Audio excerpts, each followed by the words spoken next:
Você já ouviu falar em economia criativa ou em cidades criativas? Converso agora com Ana Carla Fonseca Reis. Ela é economista, mestre em administração, doutora em urbanismo e lançou um livro baseado na sua tese de doutorado chamado Cidades Criativas. Ela está aqui para nos ajudar a entender melhor o impacto criativo na economia e na própria vivência das cidades. Boa noite, Ana. Seja bem-vinda. Muito Alegria obrigada. recebê-la aqui no programa. Igualmente. A gente falou aqui de economia criativa, cidades criativas. O que é uma cidade criativa? Então, não existe uma harmonização sobre esse conceito, mas até para nosso orgulho brasileiro, há cerca de 4 anos eu convidei 17 colegas de 13 países debruçados sobre questões de cidades, para que eles me dissessem, na visão deles, o que é uma cidade criativa e a gente chegasse assim a uma primeira sistematização, a um conceito mais harmonizado. E o que deu para perceber, comparando experiências de cidades de diferentes tamanhos, histórias e pontos de desenvolvimento, é que uma cidade que se pretende criativa tem pelo menos 3 características principais. A primeira delas são inovações, e inovações não só de bancada de laboratório ou de um ateliê de arte, mas também inovações no sentido de encontrar soluções para problemas da cidade. Aquela questão de eu moro num bairro com menor poder aquisitivo, eu não tenho dinheiro para comprar material de construção, então eu vou dar uma olhada no que tem ao redor e encontro um monte de garrafas PET, pneus e consigo construir minha casa com aquilo, e a casa para em pé. Essas soluções para problemas também são inovações, né? Criatividade posta na prática. Então, uma cidade criativa é uma cidade em permanente estado de reinvenção, ela vive de inovações. Mas ela também vive de conexões, conexões entre áreas da cidade, aquela questão de eu saber até onde vai minha cidade, as riquezas que ela tem, encontrar a diversidade que faz com que a minha cidade exista, entre público e privado, a participação da sociedade civil. E, por fim, cultura. Então, cultura é como aquilo que faz com que a cidade seja diferente, né? O que faz do Rio ser Rio, Belo Horizonte ser Belo Horizonte, São Paulo ser São Paulo, Cachoeira ser Cachoeira? O que faz com que as manifestações ali se mostrem mais visíveis, em outros locais não? Então, esse olhar para a cultura mesmo da cidade, sejam as suas manifestações artísticas, o seu patrimônio ou o seu jeito de ser. Essas 3 características de Inovações, conexões inovações, e cultura. conexões e cultura. Inovações, Conexões e cultura. São as 3 principais que guiam a criatividade de uma cidade e que fazem com que ela consiga não só se realizar, resolver os seus problemas, mas também ter uma economia mais pujante, porque ela tem um olhar mais voltado ao que é diferente. Ela sabe de onde ela vem, então ela respeita as suas raízes e a partir disso ela se projeta para o futuro, né? Que é uma questão muito importante, em especial para o Brasil, onde a gente infelizmente não tem tanto a tradição de olhar para a própria história, né? Agora, quando se fala de economia criativa, são também esses 3 pilares? Então, a economia criativa é um olhar novo da economia sobre a própria criatividade. E a economia criativa que surgiu, inclusive, antes do conceito de cidade criativa, mas mesmo economia criativa tem no máximo 15 anos como conceito no mundo, surgiu muito em função dessa globalização galopante das mídias digitais, que fazem com que a gente tenha acesso a tudo que ocorre no mundo muito rapidamente. E por conta disso, todos os produtos, serviços, propostas passam a ser muito mais parecidos. Se a gente chegar hoje ao supermercado e comparar 2 embalagens de biscoitos, a gente percebe que os ingredientes são basicamente os mesmos, né? O que muda são, talvez, o perfume, a cor ou a marca, mas os atributos mesmo do produto são muito parecidos. E em função disso, dessa padronização que ocorre no mundo e nas nossas cidades também, o que passa a ser diferencial é dado pela criatividade do ser humano. Então, a gente vai encontrando coisas novas, novas propostas, valorizando muito o turismo, as experiências, e isso propõe, então, uma nova economia, ou uma economia que valoriza cada vez mais a criatividade. O que para a gente é ótimo, porque o brasileiro é visto como muito criativo, mas agora a gente precisa fazer com que essa criatividade consiga se converter em inovação, consiga se converter em novas propostas, né, baseado em educação, em ciência e tecnologia, enfim, em várias outras questões. Mas esse recurso, como é a criatividade, passa a ser visto cada vez mais como um grande ativo dentro da economia. Isso é economia criativa. Ana, dá uns exemplos aí pra gente de como uma cidade ela se torna criativa.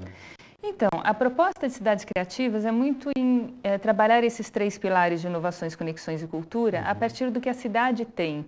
Durante muito tempo, a gente viveu uma síndrome de todo mundo quer ser Nova York ou todo mundo quer ser Barcelona, né? E não existe nada menos criativo do que copiar o que é de fora. A gente precisa partir da cidade de dentro para fora. E não se assenta, né? Porque a realidade é outra. Né? Exatamente. Fica como colocar um quadrado num círculo, né? A coisa não encaixa. E se a gente pegar uma cidade, por exemplo, como Paraty, né? Aqui entre São Paulo e Rio, o que a gente percebe é que é uma cidade que começou a se transformar muito nos últimos 20 anos, 15 talvez, em cima da sua própria cultura, em cima dessa história que vem desde o período colonial, ainda como Paraty foi o segundo porto mais movimentado do Brasil, na época do ciclo do ouro. Depois entrou quase num esquecimento após essa fase econômica e foi somente com a construção da Rio Santos que ela meio que despertou para outras oportunidades. E quando ela olhou ao redor, ela viu que o turismo predatório tinha feito com as cidades vizinhas, inclusive.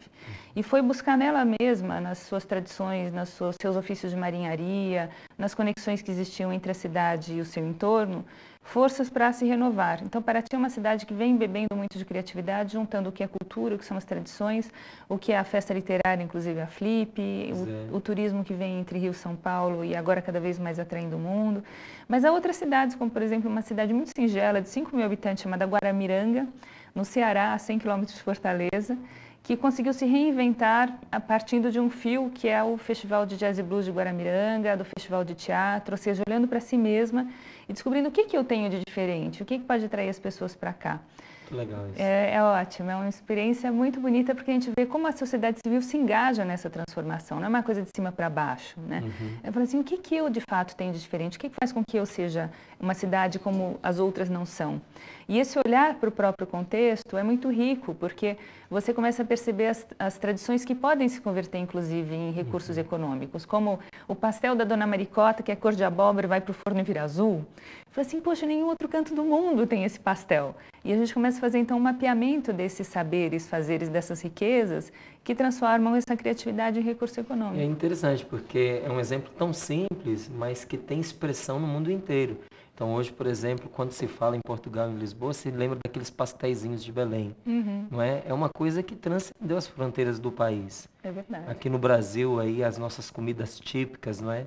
De cada cantinho que a gente vai encontrando. Então, se isso ganha relevo, se traz uma roupagem própria daquela região, isso pode trazer para ali um benefício imenso, né? Claro, claro. E não só em cima do turismo, mas como você bem colocou, quer dizer, o reconhecimento desses ativos culturais e não só a questão das mídias digitais faz com que os nossos jovens, inclusive hoje, possam deixar de sair das suas cidades originárias, se assim o quiserem, se eles querem permanecer onde eles estão, trabalhando com animação, trabalhando com efeitos especiais de audiovisual, trabalhando com todo um leque de serviços ligados às mídias digitais que eles podem fazer de casa. Então, essas conexões também são possibilitadas entre cidades dos menores portes e cidades megalópolis ou outros países do nosso vasto mundo. E isso é muito rico, porque a gente junta o que é tecnologia com o que é cultura. Tecnologia e cultura são os dois pilares da economia criativa. Pois é, você citou aí Paraty, citou Guaramiranga, é isso, não é?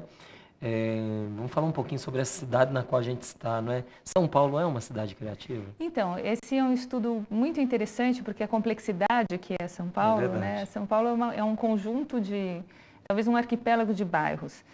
São Paulo tem uma inovação, uma veia de inovação muito pujante, desde os parques tecnológicos, a própria USP, as invenções das várias tecnologias que surgem a cada dia. Tem uma cultura riquíssima também pela sua diversidade, a presença disso na economia, desde a moda com a São Paulo Fashion Week, as feiras de arte contemporânea, até os pastéis, os caldos de cana, as coisas mais anímicas de uma cidade. Mas é uma cidade que carece de conexões. Talvez justamente por uma questão de mobilidade, né? Quer dizer, a carência de transporte público, as grandes distâncias. São Paulo é uma cidade que não se conhece. E se nós quisermos, de fato, aproveitar toda essa criatividade latente que a cidade tem e catapultar isso para um outro nível, nós precisamos investir muito nessas conexões, fazer com que as pessoas, inclusive, se mobilizem para sair do seu bairro, irem a outros bairros, sabe aquela coisa de, vai ter uma festa na casa do Joãozinho. Fala assim, onde que é? Fala assim, fica no bairro X. Fala, meu Deus, como é que eu chego lá? Quer dizer, se a gente não sabe nem onde o bairro fica, como é que a gente pode imaginar que a cidade é um sistema, né? A cidade fica muito esquizofrênica. O que uma cidade como essa pode oferecer para você? Porque a gente sabe que o potencial dela é imenso. Claro. Não é? Mas realmente falta isso, falta conexão e falta conhecimento do que ela oferece também, não é? Exato. Não só a ligação, a facilidade de você chegar a esses caminhos, mas também de acessar esse conhecimento do que ela tem para lhe oferecer. É verdade. A SP Tours, que é a agência de turismo, promoção de turismo em São Paulo, faz um trabalho muito bonito. Eles desenvolveram vários roteiros na cidade e eu mesma, que sou paulistana nascida e criada, olhei alguns roteiros e falei, meu Deus, eu não sabia que tinha isso em São Paulo. E eu acho que esse é um dos fascínios da cidade. Está disponível no site. Está disponível no site da SP Tours, sp de São Paulo Tours.com. e tem o roteiro de cidade criativa, os vários roteiros.